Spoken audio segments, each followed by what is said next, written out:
Welcome to 360 Tamil. இன்னைக்கு இந்த வீடியோல நம்ம எந்த படத்தோட எக்ஸ்பிளனேஷன் பத்தி பார்க்க போறோம்னா, ஹாலிவுட்ல வெளியான எ நர்ஸ் டு டை ஃபார் அப்படின்ற படத்தை பத்தி தான் பார்க்க போறோம். இது ஒரு பக்காவான கிரைம் த்ரில்லர் படம்னு சொல்லலாம். ஸ்டார்டிங்ல இருந்து எண்டிங் வரைக்கும் ரொம்ப பரபரப்பா கொண்டு போயிருப்பாங்க. கண்டிப்பா இந்த படம் உங்க எல்லாருக்குமே பிடிக்கும் நம்புறேன். இந்த படத்தோட எக்ஸ்பிளனேஷனுக்குள்ள போறதுக்கு முன்னாடி இந்த வீடியோக்கு ஒரு லைக் போடுங்க. அது மூலியமா இந்த வீடியோ இன்னும் நிறைய பேர்கிட்ட கொண்டு போய் சேர்க்கப்படும். இப்ப டைம் வேஸ்ட் பண்ணாம நம்ம நேரடியா எக்ஸ்பிளனேஷனுக்குள்ள போயிடலாம். படத்தோட ஸ்டார்டிங் சீனே ஒரு சின்ன பொண்ணை காட்டுறாங்க. அந்த பொண்ணோட 11th பர்த்டேவா இருக்கும். அப்பா இருக்காரு பாத்தீங்களா, அந்த பொண்ணுக்காக கேக் எல்லாம் கொண்டு வந்துடுறாரு. அந்த பொண்ணும் சந்தோஷமா கேக்க கட் பண்ணலாம்னு நினைக்கிறா. அப்பன்னு பார்த்தா அந்த பொண்ணுக்கு ஏதோ ப்ராப்ளம் வந்து மயங்க ஆரம்பிக்கிறா. அப்பவும் என்னாச்சு ஏதாச்சுன்னு பதட்டமா பாக்குறாரு. அப்படியே கட் பண்ணி இந்த பொண்ணு ஹாஸ்பிட்டல்ல இருக்கிறத நமக்கு காட்டுறாங்க. இப்ப இந்த பொண்ணுக்கு ப்ராப்ளம்லாம் ஓரளவுக்கு சரியாயிருது போல. மூச்சு கோளாறு ஏற்பட்டிருக்கும், அதனால தான் ஹாஸ்பிட்டல்ல சேர்த்திருக்காங்க. இப்ப பொண்ணும் ஜாலியா அப்பா கிட்ட பேசிட்டு இருக்கா. அப்பதான் பாட்டி இந்த இடத்துக்கு வராங்க. இந்த பொண்ணோட அம்மா ஒரு ஆக்சிடென்ட்ல இறந்து போயிடுவாங்க. அப்பா மட்டும் தான் இந்த பொண்ணை கவனிச்சுக்கிறாரு. இப்ப டாக்டர் இருக்காங்க பாத்தீங்களா, இந்த பொண்ணோட பாட்டியும் அப்பாவையும் கூப்பிட்டு பேச ஆரம்பிக்கிறாங்க. இந்த பொண்ணோட லங்ஸ்ல ஒரு ப்ராப்ளம் இருக்கு. இந்த பொண்ணு கொஞ்ச நாள் ஆக்சிஜன் சப்போர்ட்டோட தான் இருக்கணும். அடுத்த 2 மாசம் எந்த ஒரு பொல்யூஷனும் இல்லாம தான் இருக்கணும் அப்படின்ற மாதிரி சொல்லிட்டாங்க. அதனால ஸ்கூலுக்கு எல்லாம் கண்டிப்பா போக முடியாது அப்படின்ற மாதிரி சொல்லிட்டாங்க. அப்ப வீட்ல வச்சு நாங்க பாத்துக்கணுமா அப்படின்ற மாதிரி கேக்குறாங்க. உங்களால பாத்துக்க முடியாது, ஒரு நர்ஸ் மாதிரி நீங்க அப்பாயிண்ட் பண்ணிக்கோங்க, நான் ஏஜென்சி நம்பர் வேணா தரேன், அது மூலியமா நீங்க கான்டாக்ட் பண்ணி செலக்ட் பண்ணிக்கலாம்னு சொல்றாங்க. சரின்ற மாதிரி இவங்க 2 பேருமே சேர்ந்து ஏத்துக்கிறாங்க. இந்த அப்பாவோட பேரு லியாம் அப்படின்றது. செலவு நிறைய ஆகும்ல, என்ன பண்றது அப்படின்ற மாதிரி யோசிக்கிறாரு. இப்ப பொண்ணு ஹாஸ்பிட்டல்ல இருந்து டிஸ்சார்ஜ் பண்ணிடுறாரு. இப்ப வீட்டுக்கு கூட்டு வந்து பெட்ல படுக்க வச்சிடுறாரு. இவங்க 2 பேருமே இது சம்பந்தமா டிஸ்கஸ் பண்ணோம் அப்படின்ற மாதிரி யோசிக்கிறாங்க. மாமியாரை பொறுத்த வரைக்கும் பணக்காரங்களா இருப்பாங்க, நான் சப்போர்ட்டா இருக்கேன் அப்படின்ற மாதிரி சொல்லிட்டாங்க. ஆனா இவர் இருக்கார்ல, செலவெல்லாம் நானே பாத்துக்கிறேன், ஒரு ப்ராஜெக்ட் பண்றேன், அது ஓகே ஆயிடுச்சுன்னா ப்ராப்ளம் சால்வ் ஆயிடும் அப்படின்ற மாதிரிலாம் சொல்லிட்டு இருக்காரு. ஏன் இவங்க தர காசை ஏத்துக்க மாட்டாருன்னா, இவங்க லவ் மேரேஜ் தான் பண்ணிருப்பாங்க. மாமியார் எதிர்ப்பு தெரிவிச்சிருப்பாங்க. அதனாலேயே இவருக்கு மாமியாரை சுத்தமா பிடிக்காது. ஒய்ஃப் இறந்ததுக்கு அப்புறமும் இவங்க கிட்ட கோவப்பட்டு தான் இருக்காரு. இப்ப மாமியாரும் நார்மலா பேசிட்டு இந்த இடத்தை விட்டு கிளம்பிடுறாங்க. இப்ப பொண்ணு இருக்கா பாத்தீங்களா, அம்மா போட்டோவை பார்த்து ஃபீல் பண்ணிட்டு இருக்கா. ஒரு வருஷத்துக்கு முன்னாடி தான் இந்த ஆக்சிடென்ட் ஆயிருக்கும். இவங்க 3 பேருமே சேர்ந்த மாதிரி தான் கார்ல போயிருப்பாங்க. ஒய்ஃப் தான் காரை ஓட்டி இருப்பாங்க. அப்படி இருக்கும் போது தான் இந்த ஆக்சிடென்ட் ஆயிருக்கும். ஆக்சிடென்ட்ல அவங்க மட்டும் இறந்துருவாங்க. இவங்க 2 பேருக்கு பெருசா எதுவும் நடந்திருக்காது. இப்ப பொண்ணை பாத்துக்கிறதுக்கு ஆட்களை போடணும்ல, அதனால ஏஜென்சிக்கு கான்டாக்ட் பண்ணி நிறைய பேரை வர வைக்கிறாரு.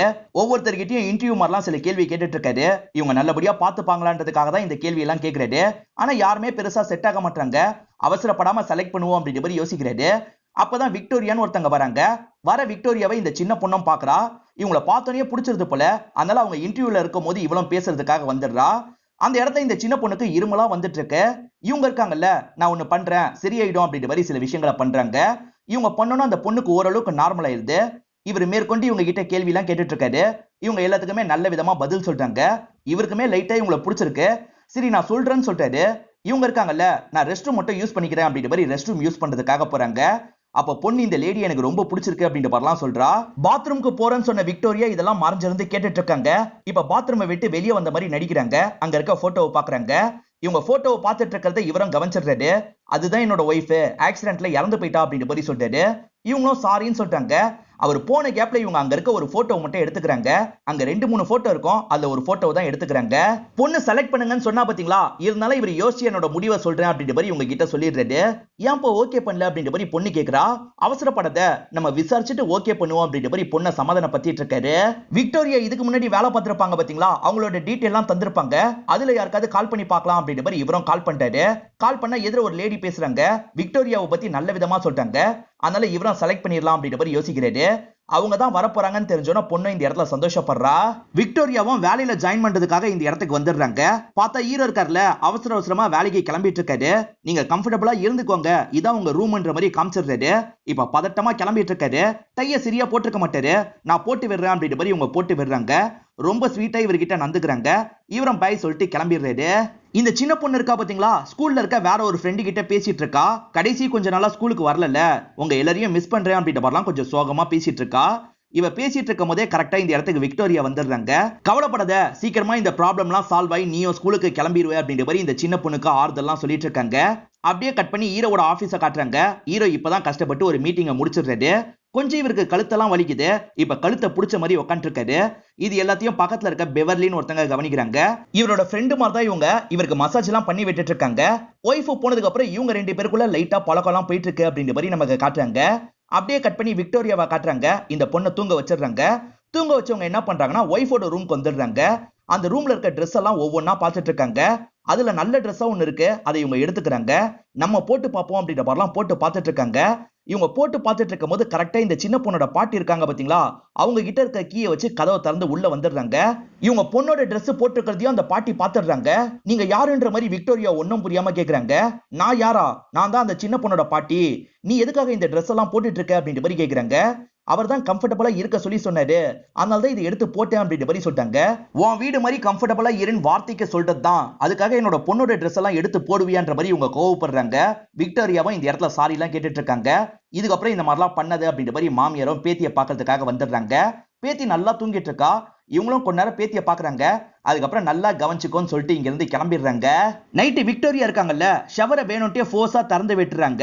சவுண்ட் கேட்டு அவர் வரணுன்றதுக்காக தான் இப்படி பண்றாங்க. ஹீரோக்கு சவுண்ட் கேட்டுக்கிட்டே இருக்கு. என்ன ஏதுன்னு பாக்குறதுக்காக இவங்க ரூம் கிட்ட வந்துடுறாரு. பார்த்தா இவங்க பாத்ரூம் கதவை திறந்து வச்சுட்டு தான் குளிச்சிட்டு இருக்காங்க. இவங்க குளிச்சிட்டு இருக்கிறது இவர் கவனிச்சிடுறாரு. கொஞ்ச நேரம் இவங்களையே பார்த்துட்டு இருக்காரு. இவர் பாக்குறாருன்னு தெரிஞ்சுதான் இவங்க இந்த மாதிரி பண்ணிட்டு இருக்காங்க.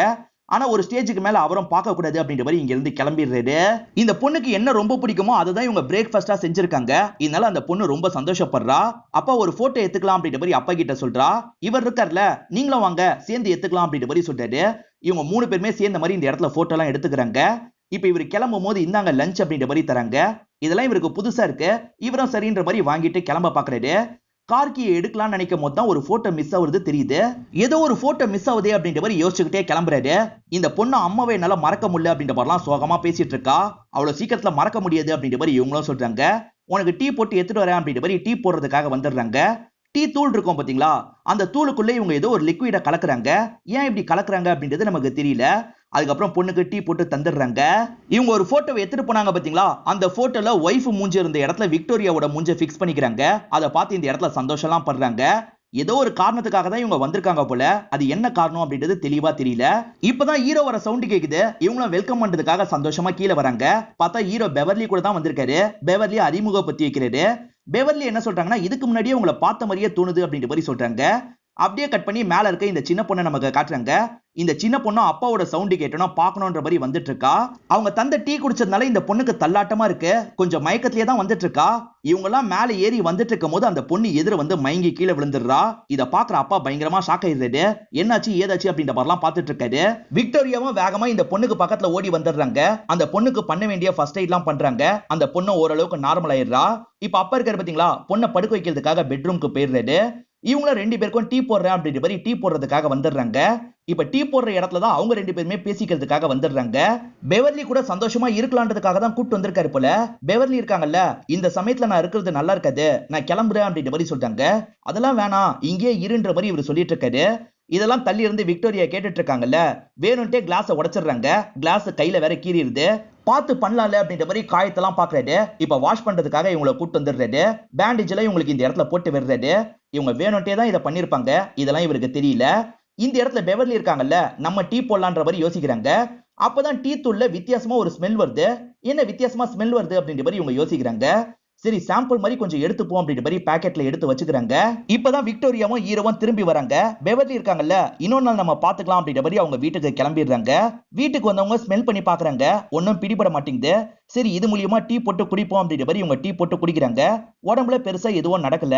ஹீரோ இருக்காரு பாத்தீங்களா, வேலை பார்த்த டயர்ட்ல அப்படியே லேப்டாப் போட்டு தூங்கிடுறாரு.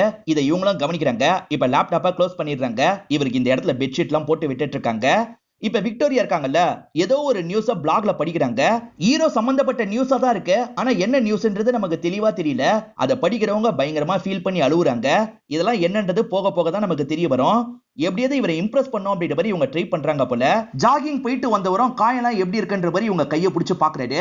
இவங்களும் அவர்கிட்ட ஜாலியெல்லாம் பேசிட்டு இருக்காங்க. இன்னைக்கு உங்களுக்கு பிடிச்ச டிஷ்ஷை செய்யறேன் அப்படின்ற மாதிரி சொல்றாங்க. இவர் என்ன சொல்றாருன்னா, அப்ப வேலையை முடிச்சுட்டு சீக்கிரமா வந்துடுறேன், நீயும் ரெடியாரு, சேர்ந்தே நம்ம சாப்பிடுவோம் அப்படின்ற மாதிரி சொல்லிட்டு இங்க இருந்து கிளம்பிடுறாரு.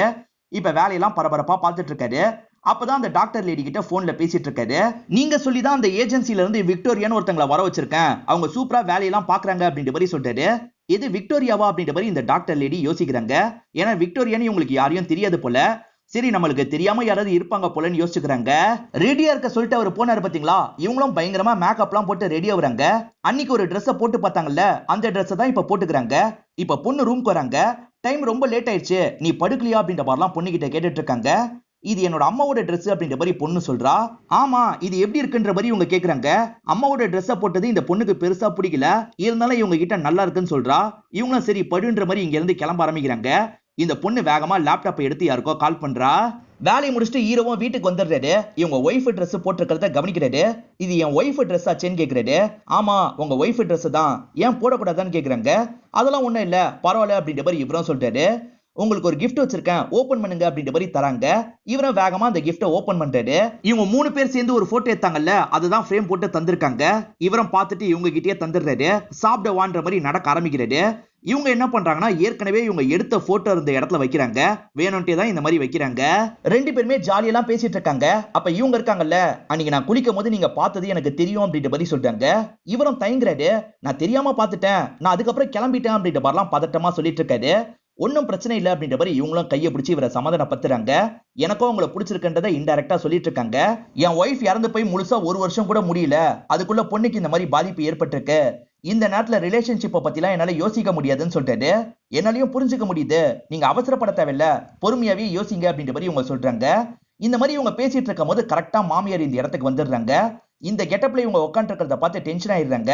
நீங்க ஏன் வந்தீங்கன்ற மாதிரி இவர் கேக்குறாரு. என் பேத்தியை வர சொன்னா அப்படின்ற மாதிரி இவங்க வேகமா பேத்தியை பாக்குறதுக்காக ரூம்க்கு வந்துடுறாங்க. பாட்டி வந்துட்டமா, நீ தூங்கு அப்படின்ற மாதிரிலாம் சொல்லிட்டு இருக்காங்க. இவரும் பேசுறதுக்காக வராரு. பேத்தி முன்னாடி எதையும் பேச வேணாம், நீங்க கீழே வெயிட் பண்ணுங்க, நான் வரேன்ற மாதிரி சொல்றாங்க. இவரும் சரின்ற மாதிரி கீழே கிளம்பி போயிடுறாரு. என்னடா சான்ஸ் கிடைக்கும், என் பொண்ணை என்கிட்ட இருந்து பிரிக்கலான்ற மாதிரி தான் இவங்க யோசிப்பாங்க. இப்ப லட்டு மாதிரி ஒரு வாய்ப்பு கிடைச்சிருச்சு, என்ன விட மாட்டாங்க அப்படின்ற மாதிரிலாம் புலம்பிக்கிட்டே பேசிட்டு இருக்காரு. இதெல்லாம் இவங்களும் கேட்டுட்டு இருக்காங்க. இவரை சமாதானப்படுத்துறாங்க. அதுக்கப்புறம் இவங்களும் இவங்களோட ரூம்க்கு வந்துடுறாங்க. இவர் கூட டைம் ஸ்பெண்ட் பண்ண முடியல, அதை நினைச்சு பயங்கரமா கோவப்பட்டு இருக்காங்க. நைட் இவருக்கு டோஸ்லாம் விட்டுட்டு தான் மாமியார் கிளம்பி போயிருப்பாங்க. இப்ப காலையில டைம் விக்டோரியா இருக்காங்கல்ல, உங்க மாமியார் பேக்ல இருந்து ஒரு பேப்பர் விழுந்திருக்கு, நீங்க அந்த பேப்பரை பார்க்கணும் அப்படின்ற மாதிரி சொல்றாங்க. இவரும் என்ன பேப்பர்னு பாக்குறாரு. இவரு பொண்ணு அவங்க கண்ட்ரோல்ல கொண்டு வரதுக்கு ஒரு ப்ராசஸ் இருக்கும், அது சம்பந்தப்பட்ட பேப்பரா தான் இருக்கும். இத பாக்குற இவருமே பயங்கரமா டென்ஷன் ஆயிடுறாரு. அவங்கள நான் கவனிச்சுக்கிறேன் அப்படின்ற மாதிரி கோவமா இங்க இருந்து கிளம்பி போறாரு. ஆனா இவர் கிளம்பி போனதுக்கு அப்புறம் விக்டோரியா இந்த இடத்துல சிரிச்சிட்டு இருக்காங்க. இவரும் கோவமா மாமியாரை பாக்குறதுக்காக வந்துடுறாரு. எவ்வளவு நாளா இந்த பிளான் எல்லாம் போட்டுட்டு இருக்கீங்க, இது தெரிஞ்சிருந்தா உங்களை வீட்டுக்குள்ளேயே நான் சேர்த்திருக்க மாட்டேன், என் பொண்ணியை என்கிட்ட இருந்து பிரிக்க பாக்குறீங்களான்னு கேக்குறாரு. எனக்கு புரியல, நாளா இந்த மாதிரி எதுவுமே பண்ணலன்னு சொல்றாங்க. நடிக்காதீங்க, உங்க பேக்ல இருந்து இந்த பேப்பர் விழுந்திருக்கு அப்படின்ற மாதிரி இந்த பேப்பர்லாம் காமிச்சிடுறாரு. சத்தியமா இந்த பேப்பர்லாம் என்கிட்ட இல்லன்ற மாதிரி இவங்க சொல்றாங்க. ஆனா அதை இவர் ஏத்துக்க மாட்டாரு. எப்பனாலும் பேத்தியை வந்து பாத்துக்கோங்க, நான் பர்மிஷன் குத்து வச்சிருக்கேன்ல, அதுதான் நான் பண்ண தப்பு. இதுக்கப்புறம் உங்க பேத்தியை பாக்குறதுக்காக நீங்க அந்த வீட்டு பக்கமே வரக்கூடாது, வந்தீங்கன்னா லீகலா என்ன பண்ணுமோ நான் அதை பண்ணுவேன் அப்படின்ற மாதிரி கோவமா கிளம்பிடுறாரு. ஏன் இப்படி எல்லாம் பேசிட்டு போறான் அப்படின்ற மாதிரி மாமியாரும் யோசிக்கிறாங்க. ஹீரோவும் இது சம்பந்தமா கொஞ்சம் அப்செட்டா இருக்காரு. இத பெவர்லியும் நோட் பண்றாங்க. என்ன விஷயம் அப்படின்ற மாதிரி கேக்குறாங்க. இவர் விஷயத்தெல்லாம் சொல்லிட்டு இருக்காரு. பெவர்லி என்ன சொல்றாங்கன்னா, உன் வீட்டுல இருக்க அந்த லேடி மேல எனக்கு பெருசா நம்பிக்கை கிடையாது, அவ பண்ற எல்லாமே எனக்கு கொஞ்சம் தப்பா தான் படுது, நீ கவனமா இருந்துக்கோ அப்படின்ற மாதிரி சொல்றாங்க. பெவர்லியை பொறுத்த வரைக்கும் ரொம்ப வருஷமா ஃப்ரெண்டா இருப்பாங்க. இவங்க சொல்றதுனால இவரும் சரின்ற மாதிரி கன்சிடர் பண்றாரு. பெவர்லியை பொறுத்த வரைக்கும் இயர்லி செக்அப்லாம் எடுப்பாங்க. அப்ப செக் பண்ண டாக்டர் லேடி இருக்காங்கல்ல, இந்த டேப்லெட் நிறைய எடுத்திருக்கீங்க போல அப்படின்னு கேக்குறாங்க. அந்த டேப்லெட்டா நான் எடுக்கவே இல்லைன்ற மாதிரி பெவர்லி சொல்றாங்க. சரி, அந்த டேப்லெட்னால ஏதாவது பிரச்சனை இருக்கா அப்படின்ற மாதிரி பெவர்லி கேக்குறாங்க. பிரச்சனை பெருசா கிடையாது, ஆனா மூச்சு ப்ராப்ளம் இருக்கவங்க மட்டும் அந்த டேப்லெட்டை கம்மியா தான் எடுக்கணும், டோசேஜ் அதிகப்படுத்தக்கூடாது அப்படின்ற மாதிரிலாம் சொல்றாங்க. ஒருவேளை அந்த டீனால் தான் இந்த ரியாக்ஷன் வந்திருக்கா அப்படின்ற மாதிரிலாம் பெவர்லிக்கு டவுட் வருது. வேலையை முடிச்சுட்டு ஹீரோவும் வீட்டுக்கு வந்துடுறாரு. இவங்களும் வாசலுக்கு வந்து பேக் எல்லாம் வாங்குறாங்க. அதாவது ஒய்ஃப் எப்படி ட்ரீட் பண்ணுவாங்களோ அந்த மாதிரி தான் இவரை ட்ரீட் பண்ணிட்டு இருக்காங்க. இவரை சாப்பிடறதுக்காக வரலாம் சொல்லிட்டாங்க. இவர் என்ன சொல்றாருன்னா, என் மாமியார் அந்த மாதிரிலாம் பண்ணலையான்னு சொல்லிட்டாரு. மேபி அவங்க போய் கூட சொல்லிருக்கலாம் அப்படின்ற மாதிரி இவங்க சொல்றாங்க. ஆனா இவருக்கு இவங்க மேலதான் டவுட் வந்துருது. நான் அப்புறமா சாப்பிட்டுக்கிறேன், எனக்கு வேலை இருக்கு அப்படின்ற மாதிரி பாதியிலேயே இங்க இருந்து எந்திரிச்சு போயிடுறாரு. நேரா இவரோட ரூமுக்கு தான் வராரு. ஒரு ஏஜென்சி மூலியமா தானே இன்டர்வியூக்கு ஆட்கள் எல்லாம் வர வச்சாரு. அந்த ஏஜென்சிக்கு தான் கால் பண்ணிட்டாரு. உங்க ஏஜென்சில விக்டோரியான்னு ஒருத்தங்க இருக்காங்கல்ல, அவங்க ஆள் எப்படி அப்படின்ற மாதிரிலாம் கேக்குறாரு. விக்டோரியாவா, நான் செக் பண்ணிட்டு டீட்டெயிலா சொல்லவா சார், கொஞ்சம் டைம் கொடுங்கன்னு கேக்குறாங்க. இவரும் சரின்ற மாதிரி ஏத்துக்கிறாரு. இவர் பேசிட்டு இருக்க எல்லா விஷயத்தையும் வெளியே இருந்து விக்டோரியா கேக்குறாங்க. லைட்டா இந்த இடத்துல பயப்படலாம் ஆரம்பிக்கிறாங்க. டாக்டர் லேடியும் பொண்ணை கூட்டுவாங்கன்ற மாதிரி சொல்லியிருப்பாங்க. இவரும் பொண்ணை ரெடியாக சொல்லிட்டாரு. இப்ப பொண்ணை ரெடி பண்ணிட்டு இவங்களும் கூட வரதா சொல்லிட்டாங்க. இல்ல வேணாம், நானே பாத்துக்கிறேன்னு சொல்லிட்டாரு. பரவாயில்ல, நானும் வரேன்னு சொல்றாங்க. அதான் வேணான்னு சொல்றேன்ல, விடுங்கன்ற மாதிரி இவர் கொஞ்சம் கோவமா சொல்லிடுறாரு. பொண்ணுக்கு இந்த ப்ராப்ளம் வந்து 1 மாசம் ஆகுதுல, நியாயமா பார்த்தா இந்த ப்ராப்ளம் ஓரளவுக்கு குறைஞ்சிருக்கணும். ஆனா சுத்தமா குறையாம தான் இருக்கு. நீங்க எல்லா விஷயத்தையும் கரெக்டா தான் பண்ணிட்டு இருக்கீங்களா, இதுக்கப்புறம் இன்னும் கவனமா பாத்துக்கோங்க அப்படின்ற மாதிரிலாம் சொல்லிட்டு இருக்காங்க. இப்ப விக்டோரியா சோகமா அவங்களோட பெட்ல படுத்துட்டு இருக்காங்க. இந்த இடத்துல தான் இவங்க சில விஷயங்களை யோசிச்சு பாக்குற மாதிரி நமக்கு காட்டுறாங்க. ஆக்சுவலா அவங்க காரை ஒரு கார் மோதிச்சு பாத்தீங்களா, அந்த கார்ல தான் விக்டோரியாவும் ஹஸ்பண்டும் பொண்ணும் வந்திருப்பாங்க. லியாம பொறுத்த வரைக்கும் ஒய்ஃப் மட்டும் இறந்து போனாங்கல்ல, ஆனா இவங்க ஃபேமிலியை பொறுத்த வரைக்கும் பொண்ணு ஹஸ்பண்ட் இறந்து போயிருப்பாங்க. இவங்க மட்டும் தான் அதை நினைச்சு பயங்கரமா ஃபீல் பண்ணிட்டு இருக்காங்க. இதுக்காக தான் இந்த ஃபேமிலிக்குள்ள நுழைஞ்சிருக்காங்க போல. இப்ப கோவப்பட்டவங்க என்ன பண்றாங்கன்னா அந்த ஒய்ஃபோட ட்ரெஸ் எல்லாம் கிழிச்சிட்டு இருக்காங்க. அவங்களால தான் அந்த ஆக்சிடென்ட் ஆயிருக்கும். ஹீரோவும் பொண்ணுகிட்ட எங்கேயாவது வெளியே போலாமான்னு கேக்குறாரு. நீங்க தான் பிஸியான ஆளாச்சு, எப்ப பாரு உங்களுக்கு கால் வந்துகிட்டே இருக்கும், நீங்க வேலைக்காக போயிடுவீங்க அப்படின்ற மாதிரி பொண்ணு சொல்றா. இன்னைக்கு எந்த வேலை வந்தாலும் சரி உன் கூட தான் நான் சுத்த போறேன் அப்படின்ற மாதிரி போன் எல்லாம் சுவிட்ச் ஆஃப் பண்ணிடுறாரு. பொண்ணுகிட்ட ஐஸ்கிரீம் சாப்பிட போலான்னு சொல்லிட்டாரு. பொண்ணும் சந்தோஷமா போலான்ற மாதிரி சொல்லிட்டு இருக்கா. அந்த ஏஜென்சியை சேர்ந்தவங்க ஹீரோவை ரீச் பண்றதுக்கு ட்ரை பண்ணிருப்பாங்க. ரீச் பண்ண முடியலன்றதுனால பெவர்லி லைனுக்கு வந்துடுறாங்க. அவர் தான் ஒரு இன்ஃபர்மேஷனை கேட்டாரு. விக்டோரியான்னு ஒரு லேடியை பத்தி தான் கேட்டாரு. எங்க ஏஜென்சில விக்டோரியான் யாருமே கிடையாது, நாங்க யாரையும் அனுப்பலன்னு சொல்றாங்க. இத கேக்குற பெவர்லி இந்த இடத்துல பயங்கரமா ஷாக் ஆயிடுறாங்க. விக்டோரியாவை ஏற்கனவே பார்த்த மாதிரி உங்களுக்கு தோணி இருக்கும். இப்பதான் அந்த நியூஸை உங்களுக்கு ஸ்ட்ரைக்லாம் ஆகுது. உடனே போய் அந்த நியூஸை செக் பண்ணோம் அப்படின்ற மாதிரி இவரோட ஆக்சிடென்ட் நியூஸை செக் பண்றாங்க. அப்படி செக் பண்ணும் போது தான் எதிர்கார்ல யாரெல்லாம் வந்தான்றது தெரிய வருது. கிறிஸ்டினான்னு ஒருத்தங்க தான் வந்திருப்பாங்க. அவங்க தான் விக்டோரியாவா நடிச்சிட்டு இருக்காங்க. இதெல்லாம் தெரிஞ்சோன்னே இவங்க பயங்கரமா ஷாக் ஆயிடுறாங்க. ஹீரோக்கு கால் பண்ணலான்னு பார்த்தா லைன் போக மாட்டேங்குது. அதனால வாய்ஸ் நோட்ல விக்டோரியா கிட்ட கவனமா இருன்னு அனுப்புறாங்க. இப்ப காலிங் பெல் அடிக்கிற சவுண்ட் கேக்குது. ஹீரோ தான் வந்துட்டாரு போல அப்படின்ற மாதிரி விக்டோரியா கதவை திறக்கறாங்க. பார்த்தா பெவர்லி தான் வந்திருக்காங்க. நீ யாருன்னு எனக்கு தெரிஞ்சிருச்சு, என்ன பிளானோட வந்திருக்க, ரெண்டு பேரையும் சாவடிக்க தானே பாக்குற, நீ அந்த டீ தூள்ல எதையோ கலந்துருக்க, நான் அதை கண்டுபிடிச்சிட்டேன், அதை வச்சுதானே பொண்ணை காலி பண்றதுக்கு பிளான் போடுற அப்படின்ற மாதிரிலாம் கேக்குறாங்க. ஆனா விக்டோரியா அந்த பொண்ணை சாவடிக்கிறதுக்காக அப்படி பண்ணிருக்க மாட்டாங்க. இன்னும் அந்த பொண்ணோட ஹெல்த்தை கொஞ்சம் மோசமாக்கிட்டு கூட இருந்து நல்லபடியா பாத்துக்கணும் அப்படின்றதுக்காக தான் இப்படி பண்ணிருப்பாங்க. இதெல்லாம் சொல்லிட்டு இருக்காங்க.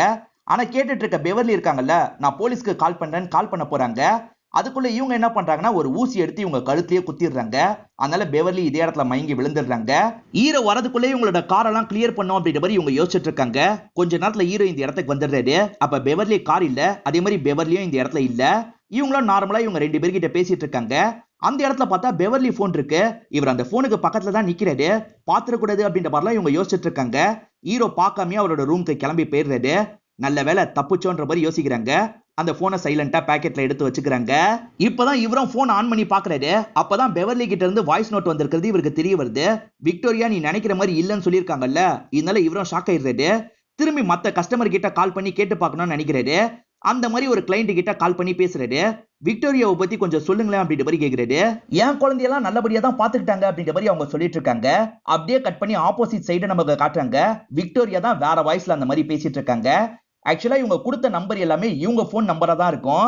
மொத்தமே ரெண்டு கிளைண்டோட டீடைல் தான் இருக்கு. இதனால இவருக்கு டவுட் அதிகமாகுது. இப்ப பெவர்லியை பத்தி ஆபீஸ்ல கால் பண்ணி கேக்குறாரு. பெவர்லி உங்க வீட்டுக்கு தான் கிளம்புறதா சொல்லிட்டு கிளம்புனாங்க அப்படின்ற மாதிரி அங்க இருக்கவன் சொல்றான். இது இங்க வந்தாளா அப்படின்ற மாதிரி இவரும் யோசிக்கிறாரு. நீ அங்கேயே இரு, நான் உடனே கிளம்பி வரேன் அப்படின்ற மாதிரி சொல்றாரு. ஹீரோ வீட்டுல இல்லாத போது மாமியார் இந்த இடத்துக்கு வந்திருக்காங்க. ஏதோ பேப்பர் அவனுக்கு கிடைச்சதா நீ தான் தந்தியாமே, நீ தானே இந்த வேலையை பண்ண அப்படின்ற மாதிரிலாம் மாமியார் கேட்டுட்டு இருக்காங்க. இந்த டைம் ஹீரோ இருக்காரு பாத்தீங்களா, ஆபீஸ்க்கு வந்துடுறாரு. அவங்க கடைசியா லேப்டாப்ல என்ன யூஸ் பண்ணிருக்காங்கன்னு பாக்கணும்ன்ற மாதிரி யோசிக்கிறாரு. அவங்க பாஸ்வேர்டு தெரியும் போல. இவரும் உள்ள வந்துடுறாரு. உள்ள வந்தோடனே அந்த நியூஸ் தான் இருக்கு. அதை பாக்குற இவர் ஷாக் ஆயிடுறாரு. இவர் எதிர்கார்ல வந்தவங்களை பத்திலாம் ரொம்ப யோசிச்சிருக்க மாட்டாரு. இப்பதான் எதிர்கார்ல அவங்க தான் வந்திருக்காங்கன்னு தெரிய வருது. மாமியார் இவங்களை கொஞ்சம் நோண்ட ஆரம்பிச்சிட்டாங்கல்ல, அதனால இவங்களுக்கும் பயம் வருது. மாமியாருக்கும் ஊசியை போட்டணும் அப்படின்ற மாதிரி பின்வழியா வந்து ஊசியை போட்டுறாங்க. மாமியார் பயங்கரமா ஷாக் ஆயிடுறாங்க. இப்ப கஷ்டப்பட்டு போன் எடுத்து மாப்பிளைக்கு கால் பண்ணிடுறாங்க. இப்பதான் விக்டோரியாவை பத்தி எனக்கு தெரிய வந்தது, நீங்க கவலைப்படாதீங்க, நான் உடனே போலீஸ்க்கு கால் பண்றேன் அப்படின்ற மாதிரி சொல்லிட்டாரு. ஆனா அதுக்குள்ள மாமியார் கிட்ட இருந்து போனை இவங்க புடிங்கி இருப்பாங்க. இவர் பேசின எல்லாத்தையும் கேட்டிருப்பாங்க. உன் பொண்ணு இங்க இருக்கா, அதை மறந்துடாத, அதனால சமத்தா வீட்டுக்கு கிளம்பி வான்ற மாதிரி சொல்றாங்க. இவரும் உடனே வரேன் அப்படின்ற மாதிரி ஏத்துக்கிறாரு. இப்பதான் பொண்ணும் சத்தம் கேட்டு கீழே இறங்கி வரா. அப்பதான் பாட்டி விழுந்து கிடக்கிறது அந்த பொண்ணுக்கு தெரிய வருது. இதை பார்த்த இந்த பொண்ணும் ஷாக்கான மாதிரி வேகமா இங்க இருந்து கிளம்ப பாக்குறா. அப்படி ஓடி போயிட்டு இருக்கும் போது மூச்சு வாங்கி அவ கீழே விழுந்துடுறா. கவலைப்படாத, இதுக்கப்புறம் அம்மா உன்னை பத்திரமா பாத்துக்கிறேன் அப்படின்ற மாதிரி இவங்க சொல்றாங்க. ஹீரோவும் வேகமா கிளம்பி வீடு வந்து சேர்ந்துடுறாரு. மாமியாரை லாக் பண்ணி வச்சிருக்கிறது தெரியுது. அதே மாதிரி பொண்ணு ஒரு இடத்துல லாக் பண்ணி வச்சிருக்காங்க. இவர் பொண்ணோட கட்டெல்லாம் கழட்டிட்டு இருக்காரு. அப்பா பார்த்து பின்னாடி அப்படின்ற மாதிரி சொல்றா. இவர் திரும்பி பாக்குறதுக்குள்ள அவங்க மண்டையிலேயே அடிச்சிடுறாங்க. இவர் மயக்கத்துல இருந்து முழிக்கிறாரு. பார்த்தா இவங்க எல்லாரையும் லாக் பண்ண மாதிரி டின்னர் தான் வச்சிட்டு இருக்காங்க. ஒரு ஃபேமிலி கிட்ட எப்படி பேசுவாங்களோ அந்த மாதிரி தான் இவங்க எல்லார்கிட்டயும் பேசிட்டு இருக்காங்க. இவங்களுக்கு என்ன ப்ராப்ளம்னு இங்க இருக்கவங்களால புரிஞ்சுக்க முடியல. உனக்கு என்னதான் வேணும் சொல்லுன்ற மாதிரி ஹீரோவும் கேக்குறாரு. என் குடும்பம் தான் எனக்கு வேணும், என் குடும்பத்தை தான் உன்னோட ஒய்ஃப் என்கிட்ட இருந்து பிரிச்சுட்டல்ல, நான் என்ன பண்றது, அதனால தான் உங்களை குடும்பமா நினைக்கிறேன், நீங்களே என்ன குடும்பமா ஏத்துக்கோங்க, அப்படி இல்லைன்னா நீங்க தான் விளைவெல்லாம் ஃபேஸ் பண்ணி ஆகணும் அப்படின்ற மாதிரிலாம் சொல்லிட்டு இருக்காங்க. மாமியார் இருக்காங்க பாத்தீங்களா, கயிறை கொஞ்சம் கொஞ்சமா கழட்டுறதுக்கு ட்ரை பண்ணிட்டு இருக்காங்க. இவர் ரூட்லயே போய் தான் இவளை சமாளிக்கணும், அதுக்கேத்த மாதிரி பேசுங்கன்ற மாதிரி மாப்பிளைக்கு சிக்னல்லயே புரிய வைக்கிறாங்க. இதை ஹீரோவும் புரிஞ்சுக்கிறாரு. இப்ப இவங்களுக்கு ஏத்த மாதிரி பேச ஆரம்பிக்கிறாரு. உன் கஷ்டத்தை என்னால புரிஞ்சுக்க முடியுது, என்னோட ஒய்ஃப் பண்ண தப்புனால தான் உன்னோட குடும்பத்தை நீ இழந்திருக்க, என்னால புரிஞ்சுக்க முடியுது, எனக்குமே உன்னை பிடிச்சிருக்கு, நம்ம 2 பேருமே ஒரு நல்ல ஃபேமிலியா இருப்போம், நம்ம பொண்ணை நல்லபடியா பார்த்துப்போன்னு சொல்லிட்டாரு. இதனால இவங்களும் பக்கத்துல வந்து சந்தோஷமா பேசிட்டு இருக்காங்க. இவர் பேச்ச வளர்க்கறதுக்காக நிறைய பேசிட்டு இருக்காரு. இந்த கேப்ல மாமியார் இருக்காங்கல்ல, கட்டெல்லாம் கழட்டிடுறாங்க. அங்க இருக்க ஒரு ஜாடியை வச்சு விக்டோரியா மண்டையிலேயே ஒரு போடு போடுறாங்க. அவங்க விழுந்து கிடக்குறாங்கல்ல, அந்த கேப்ல இவங்க வேகமா மாப்பிளையோட கயரெல்லாம் கட் பண்ணிட்டு இருக்காங்க. அதுக்குள்ள விக்டோரியா திரும்பி எந்திரிச்சு வந்துடுறா. இந்த மாமியார் கூட சண்டை போட்டுட்டு இருக்கா. அப்ப தடுக்கிறதுக்காக இவர் வந்துடுறாரு. இந்த மாதிரி இவங்க 3 பேருக்குள்ளயும் சண்டை போய்கிட்டே இருக்கு. அப்படி சண்டை போயிட்டு இருக்கும் போது மாமியார் கையில கத்தி மாட்டுது. தப்பிக்கணும்னா இதை வச்சுதான் அட்டாக் பண்ணும் அப்படின்ற மாதிரி கத்தியை வச்சு முதுகுலயே குத்திடுறாங்க. இந்த அட்டாக்ல விக்டோரியா இறந்து போயிடுறா. இவங்க 3 பேருமே தப்பிச்சிடுறாங்க. விக்டோரியா பெவர்லியை கொலை பண்ணியிருக்க மாட்டா, காரோட வேற ஒரு பகுதியில தான் அவங்களை விட்டு வந்திருப்பா. இப்ப பெவர்லி நார்மலா இருக்க மாதிரி நமக்கு காட்டுறாங்க. பொண்ணுக்கான ட்ரீட்மெண்ட் எல்லாம் இவங்க பார்த்துட்டு இருக்காங்க. கவலைப்படாத, சீக்கிரமா நீ வீட்டுக்கு வந்துருவே அப்படின்ற மாதிரி அப்பா சொல்லிட்டாரு. இதனால இந்த பொண்ணுமே சந்தோஷப்படுறா. இவங்க எல்லாருமே சந்தோஷமா இருக்க மாதிரி காமிச்சு நமக்கு படத்தை முடிச்சிடுறாங்க. இந்த படம் உங்க எல்லாருக்குமே பிடிச்சிருக்கும் நம்புறேன். இந்த வீடியோ உங்களுக்கு பிடிச்சிருந்ததுன்னா லைக் பண்ணுங்க, கமெண்ட் பண்ணுங்க, மறக்காம 360 தமிழ் சேனலை சப்ஸ்கிரைப் பண்ணுங்க. தொடர்ச்சியா இந்த மாதிரி வீடியோக்கள் வந்துகிட்டே தான் இருக்கும்.